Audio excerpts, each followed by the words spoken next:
Cek cek cek cek cek cek cek. Halo sobat Nime, kita gas lagi dah Shelang. Dan seperti biasa, yang mau ngasih gua kopi bisa banget lah baca di deskripsi. Dan yang lainnya juga tolong dibantu like dan juga komen aja supaya kita bisa upload lancar terus. Langsung aja kita gaskan. Mereview sedikit dari part sebelumnya. Saat ini Shelang dia pun pergi menemui pangeran kelima, di mana Shelang dia pun mengatakan kalau dia ingin membantu pangeran kelima merebut tahtanya, merebut posisi calon kaisar, yang membuat pangeran kelima dia sempat terdiam sejenak sebelum pada akhirnya dia memutuskan ikut di dalam perebutan tahta. Dan di sini untuk pangeran kelima dia juga meminta bantuan serta bimbingan dari Shelang untuk menjadikan dirinya sebagai calon penerus kaisar, yang tentunya hal itu pun mengejutkan bagi orang tua ini. Dan dia pun berpikir kalau sepertinya sejarah baru saja ditulis ulang, pikir dari orang tua ini. Tapi di sini dia juga sadar betul kalau tugasnya saat ini hanya menuliskan apa yang diucapkan oleh Shelang dan juga pangeran kelima.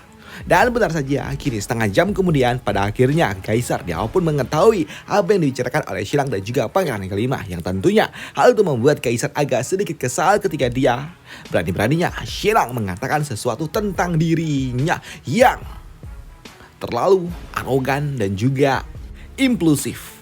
Tapi di sini kaisar dia juga tahu kalau itu memang adalah sikap dan juga sifat dari dirinya yang memang gak bisa disalahkan juga, dan itu adalah sesuatu yang memang benar adanya, dan dia hanya bisa merenung. Dan dia juga tahu kalau ini semua adalah sebuah kenyataan. Jadi dia nggak bisa juga menyalahkan Shelang apa yang diucapkan oleh Shelang. Hanya saja Shelang terlalu berani mengatakan sesuatu tentang dirinya. Namun di sini untuk kaisar dia juga tahu jika saja tahta ini jatuh ke tangan dari putra mahkota, itu akan membuat kekaisaran Yue akan semakin jatuh ke dalam krisis. Mengingat putra mahkota dia memiliki sifat yang kurang lebih sama dengan dirinya. Tapi jika saja tahta ini jatuh ke tangan putra ataupun pangeran ketiga, itu akan membuat agak lebih kacau, karena pangeran ketiga dia memiliki sifat seperti otoriter dan juga lebih berfokus kepada militer. Dan jika dia menjadi kaisar yang selanjutnya, itu akan membuat dirinya menjadi seorang kaisar yang kejam, pikir dari kaisar Yue. Dan setelahnya kaisar dia pun pergi menuju istana dari selir Bian. Dan untuk kaisar dia pun menghabiskan malam di tempat itu. Namun ketika dia bangun tidur di sini, kaisar dia pun dapat melihat selir Bian yang sedang melakukan pekerjaan rumah, yang membuat kaisar dia pun meminta kepada selir Bian untuk tidak melakukannya karena dia saat ini sedang bunting 5 bulan. Tapi untuk selir Bian dia pun mengatakan kalau dia ini bosen, diem-diem aja, duduk baring bosen. Jadi dia ingin melakukan sedikit pekerjaan rumah. Tapi ketika dia sedang melakukannya, tiba-tiba saja dia pun terdiam ketika dia merasakan ada yang janggal dengan dirinya. Dan ternyata benar, karena ketika dia melihat ke bawah, ternyata merembes dari jalan lahirnya, yang tentunya hal itu mengejutkan bagi dirinya. Dan dia kaget dan langsung pingsan di hadapan dari kaisar, yang tentunya hal itu juga mengejutkan bagi kaisar. Dan di sini kaisar dia juga panik dan dia langsung meminta panggil seorang tabib. Dan benar saja, sesaat kemudian kini puluhan tabib pun datang dan mereka semua sedang memeriksa selir Bian. Namun ketika para tabib sedang memeriksa selir Bian, di sini kaisar dia pun memohon berdoa kepada leluhur untuk dapat memberikan sebuah berkat kepada selir Bian, karena dia tahu saat ini selir Bian dalam kondisi yang tidak baik-baik saja. Dan kini setengah jam kemudian seorang tabib pun datang dan melaporkan kalau saat ini kondisi dari selir Bian dalam kondisi yang tidak baik-baik saja. Dan dia juga mengatakan kalau mereka tidak dapat menyembuhkan penyakit dari selir Bian. Bahkan saat ini mereka juga mengatakan kalau sebelumnya selir Bian terlalu banyak mengkonsumsi obat, jamu, herbal untuk dapat memperkuat janinnya. Tapi karena terlalu banyak justru malah membuat janinnya dalam kondisi yang tidak baik-baik saja. Ucap dari tabib itu yang tentunya hal itu mengejutkan bagi kaisar. Dan kaisar dia pun benar-benar marah ketika dia mendengar para tabib tidak berguna. Dan di sini kaisar dia pun juga meminta kepada tabib untuk segera melakukan yang terbaik. Dan jika mereka tidak bisa menyelamatkan selir Bian, maka tidak ada satupun dari mereka yang dapat diselamatkan pula. Ucap dari kaisar yang tentunya mengejutkan, dan itu hanya bisa membuat para tabib hanya dapat berlutut saja. Namun mendengar apa yang diucapkan oleh para tabib yang sebelumnya kalau mereka sudah lepas tangan, membuat kaisar Yue dia hanya bisa menangis dan terdiam dan mulai menyalahkan dirinya sendiri atas apa yang telah terjadi kepada selir Bian. Dan dia pun berpikir kalau ini adalah sebuah karma buruk yang telah dia dapatkan. Namun tak lama setelahnya kini Kasim Lee dia pun datang dan juga melaporkan kalau sebelumnya Shelang, panggil saja Shelang, karena Shelang sebelumnya dia telah berhasil menyembuhkan penyakit dari Zhang Choi, penyakit usus buntu dari dirinya, dan mungkin saja Shelang dapat melakukannya. Dan itu membuat kaisar yang mendengarnya dia pun sempat terdiam sebelum pada akhirnya dia pun meminta kepada Kazim Lee untuk segera memanggil Xilang secepat mungkin. Sedangkan di sudut lainnya saat ini untuk Xilang, dia sedang ngemil. Dia sedang ngemil-ngemil dan dia sedang berpikir bagaimana caranya untuk dapat menyelamatkan pangeran kelima dan melepaskannya dari penjara. Namun ketika Xilang sedang makan, tiba-tiba aja dia pun mendapatkan kunjungan dari Pak Tua Kazim yang datang bergegas mengatakan kepada Xilang kalau saat ini Selir Bian dalam kondisi yang tidak baik-baik saja, yang tentunya membuat Xilang dia pun tahu kalau saat ini Selir Bian sedang bunting 5 bulan, yang tentunya itu adalah sesuatu yang kritis hingga membuat Xilang dia pun langsung mengambil semua perlengkapan medisnya dan segera pergi menuju tempat istana dari Selir Bian. Dan benar saja, kini beberapa saat kemudian dia pun tiba di istana dari Selir Bian, dan ketika Xilang tiba, dia pun menyadari kalau saat ini Selir Bian dalam kondisi yang sangat amat lemah. Bahkan saat ini kondisi Selir Bian benar-benar kacau, dan untuk Xilang dia pun tahu kalau dia masih dapat bernafas saja ini adalah sebuah keajaiban, ucap dari Xilang. Namun melihat Xilang datang membuat Kaisar dia pun bertanya apakah Selir Bian dapat diselamatkan, dan untuk Xilang dia pun mengangguknya. Hanya saja di sini Xilang dia juga bertanya kepada tabib istana tentang apa yang sebenarnya terjadi dan kenapa lukanya tidak tertutup dan plasmanya kenapa terus keluar, tanya dari Xilang. Dan untuk para tabib, mereka pun mengatakan kalau mereka sudah mencoba untuk dapat menutup lukanya, hanya saja lukanya tidak bisa tertutup, yang tentunya membuat Xilang dia pun melakukan sebuah pemeriksaan ulang. Dan di sini Xilang dia pun menganalisa dan dia pun melihat kalau saat ini berat badan dan juga volume plasma yang dimiliki oleh Selir Bian tidaklah cukup, mengingat saat ini dia sudah kehilangan banyak, setidaknya dia telah kehilangan 1 liter, yang tentunya membuat Xilang dia pun tahu adalah sebuah keajaiban Selir Bian masih dapat bernafas, karena saat ini Selir Bian dia ternyata masih dapat mempertahankan kesadarannya. Namun setelah dia mengatakan beberapa kata, ternyata Selir Bian mulai kehilangan kesadaran, yang membuat Kaisar yang melihatnya dia pun panik, kaget hingga pingsan ketika dia melihat wanita yang dia cintai kini tidak lagi dapat bergerak. Dan itu membuat Xilang yang melihatnya dia pun meminta kepada Pak Tua Kazim untuk segera membawa Kaisar keluar, karena nanti dia malah ngerepotin dah, pikir dari Xilang. Dan di sini Xilang dia pun mencoba untuk dapat kembali memeriksanya, dan dia juga tahu kalau sepertinya saat ini luka yang didapatkan oleh Selir Bian ini akibat karena dia sedang keguguran, pikir dari Xilang. Lalu sini Xilang dan juga berpikir luka yang didapatnya ini sepertinya adalah luka dalam, dan sebenarnya apa yang terjadi, pikir dari Xilang. Namun di sini Xilang dia pun juga tahu kalau yang penting saat ini adalah menghentikan lukanya dulu. Dan untuk Xilang dia juga meminta kepada Putri Ningji yang ada di sebelahnya, yang sebelumnya telah diutus oleh Kaisar untuk tidak membiarkan Xilang melakukan sesuatu yang megang-megang. Di sini Xilang dia meminta kepada Nona Ningji untuk mengikuti aja semua apa yang dia ucapkan dan jangan banyak tanya. Di sini Xilang dia juga meminta dan juga menunjuk-nunjuk ke arah titik-titik tertentu yang telah dia tentukan agar Putri Ningji menusuknya dengan akurat.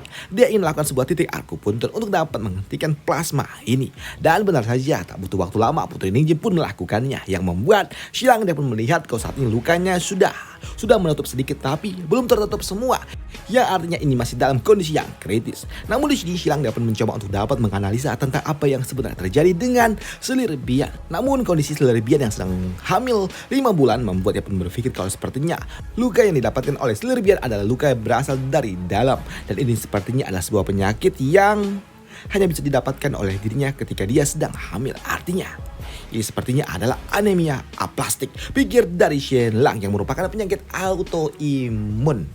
Anemia aplastik itu penyakit autoimun ya cuy. Itu adalah sebuah kondisi di mana apa namanya sumsum tulang belakang itu nggak bisa menghasilkan sel plasma merah. Jadi dalam kondisi seperti itu tentunya kalau ibu hamil itu sangat amat berbahaya cuy. Bukan cuma untuk si ibunya doang, si janinnya doang, si ibunya juga dalam bahaya. Jika dalam kondisi dia anemia aplastik itu sebenarnya nggak boleh hamil untuk seorang wanita karena terlalu beresiko. Dua-duanya bisa kenapa-kenapa. Selain itu juga jika ibunya memang kena penyakit anemia aplastik itu malah bisa memperburuk kondisi ibunya sendiri. Bahkan setelah misalnya dia gagal nih melahirkan tuh, dia malah lebih parah lagi penyakit autoimunnya. Jadi sebenarnya itu nggak direkomendasikan, bahkan dilarang sebenarnya kalau ibu yang kena anemia aplastik tuh untuk hamil. Oke, kita lanjutkan dulu lah ceritanya. Di sini Shilang dia juga tahu dalam kondisi seperti ini, tentunya Slirbian dalam kondisi yang nggak baik-baik saja, dan dia juga tahu kalau lukanya juga udah mulai perlahan-lahan mulai tertutup, tapi tetap saja saat ini Slirbian dia masih kekurangan plasma merah yang tentunya dia membutuhkan transfusi. Ucap dari Shenla yang tentunya membuat Putri Ningji dia pun bertanya apakah Shilang membutuhkan plasma dari dirinya.